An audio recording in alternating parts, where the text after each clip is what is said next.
Conjunctivitis यानी eye flu जो आजकल बहुत ज़्यादा सुर्खियों में है, क्योंकि इसके जो केसेस हैं इंडिया में बहुत तेज़ी से बढ़ रहे हैं और इसके बारे में मिथ भी उसी तेज़ी से बढ़ रही हैं जिस तेज़ी से इसके केसेस बढ़ रहे हैं। एक मिथ आपके सामने भी सुनने में आई होगी कि जो आई फ्लू है वो देखने से फैलता है और इसी वजह से लोगों को सजेस्ट किया जा रहा है कि वो गॉगल्स यानी चश्मे पहने। लेकिन क्या ये सच्चाई है? ये सब जानने के लिए वीडियो को पूरा लास्ट तक देखें।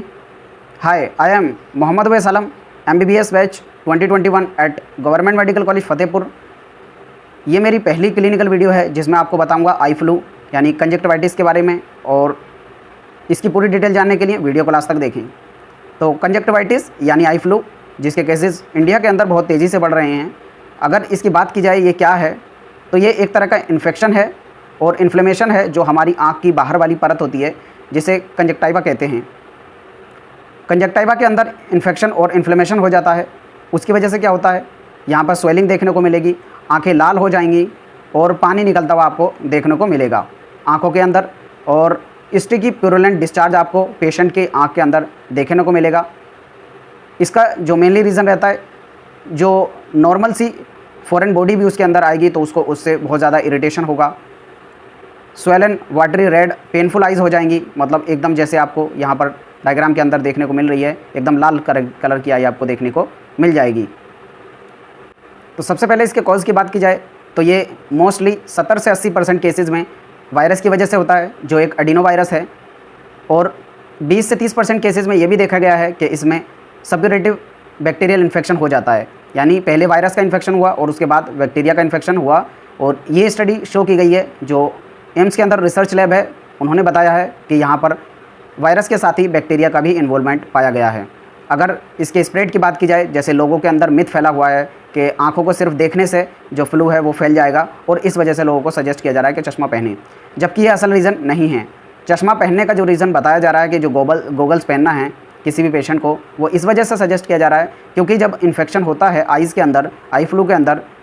तो यहाँ पर जो कंजक्टाइवा इन्वॉल्व हो रहा है वो एकदम रेड हो जा रहा है और ये जो कलरफुल चीज़ें हैं, जो एकदम कलर्ड मटेरियल हैं, उनको बहुत ज़्यादा सेंसिटिव हो जा रहा है और यानी बहुत ज़्यादा हाइपर रेस्पॉन्स उसको दिख रहा है और उससे इरिटेशन उसको हो रही है जो एकदम कलर्ड चीज़ हैं उनको देखने के लिए। इसलिए कहा जा रहा है कि जो सनग्लासेस हैं उनको पहने या फिर ब्लैक गॉगल्स को पहने। ये इसी वजह से कहा जा रहा है कि उनको बचा सकें जो कलर्ड ऑब्जेक्ट हैं उनके इरिटेशन से, क्योंकि यहाँ पर फोटो सेंसिटिव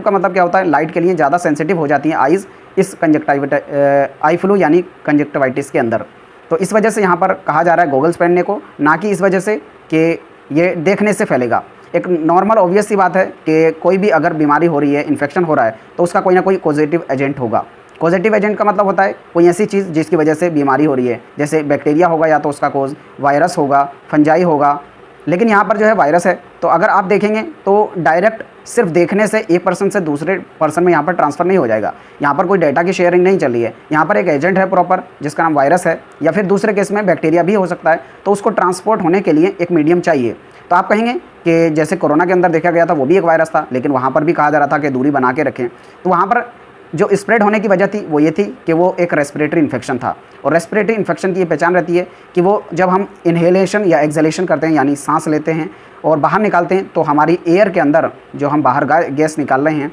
उसमें वो माइक्रोब्स रह जाएंगे और वो डायरेक्टली ड्रॉपलेट्स या फिर जो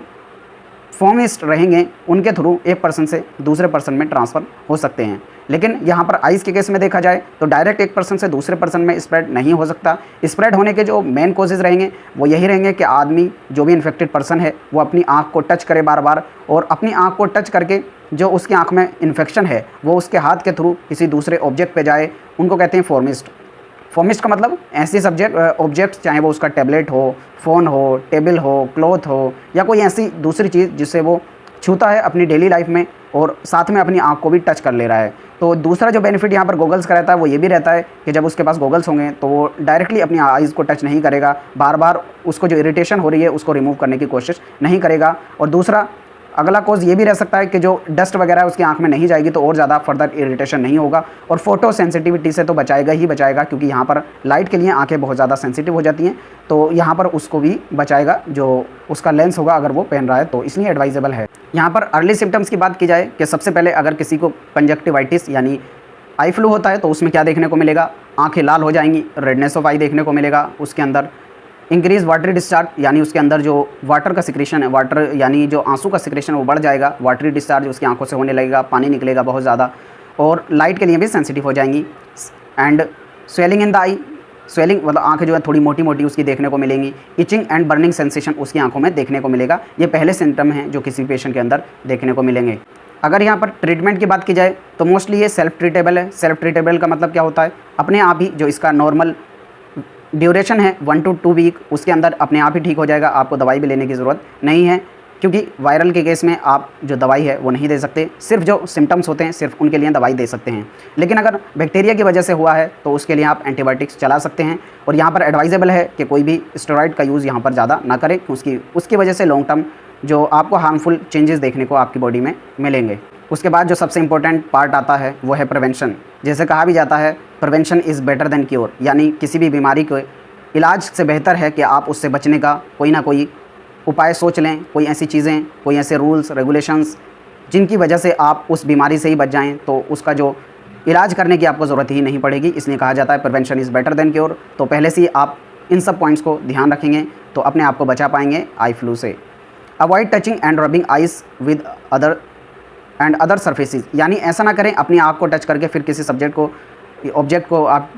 टच करें, चाहे आपके क्लॉथ हों, चाहे आपके डेली रिक्वायरमेंट की चीज़ें हों, लैपटॉप हो, वॉलेट हो, फ़ोन हो, या आपकी बुक्स ही क्यों ना हो, क्योंकि उससे अगर आप उनको टच करेंगे और फिर अपनी आइज़ में टच करेंगे, अगर वहाँ पर इन्फेक्शन हुआ तो आपकी आइज़ में जा सकता है, और आपकी आइज़ में अगर पहले से ही इन्फेक्शन है तो वहाँ से फिर वो उन ऑब्जेक्ट पर जाएगा, और अगर कोई दूसरा पर्सन उस ऑब्जेक्ट को टच करेगा तो इन्फेक्शन फैल जाएगा। Use a clean wipe and discharge from the I and dispose safely in the dustbin, और आपकी आँखों में जो भी पानी निकल रहा है तो उसको साफ़ किसी भी कपड़े या फिर एक डिस्पोजेबल मटेरियल के थ्रू आप उसको साफ़ करें, जिसके लिए आप अपना हैंकी ले सकते हैं और फिर उसको साफ़ करके धो लें। अपने हाथों को लगातार धोते रहें और आंखों को टच करने की कोशिश ना करें, और क्राउडेड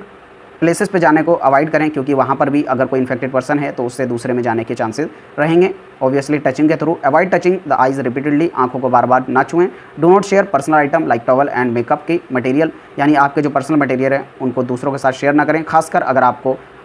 जो है आई फ्लू हो चुका है तब। तो ये था मेरा पहला जो वीडियो मैंने क्लिनिकल टॉपिक्स पे बनाया है। अगर इसी टाइप की और वीडियोस आप चाहते हैं मेडिकल रिलेटेड टॉपिक्स पर, जो हर आदमी के लिए ज़रूरी है, चाहे वो मेडिकल का स्टूडेंट हो, खुद डॉक्टर्स हों, या फिर एक नॉर्मल पर्सन जो अपनी लाइफ जी रहा है, उनको जानने चाहिए। अगर ये सब चाहते हैं तो आप नीचे कमेंट बॉक्स में यस लिखें और चैनल को सब्सक्राइब करें, वीडियो को लाइक करें। Thank you.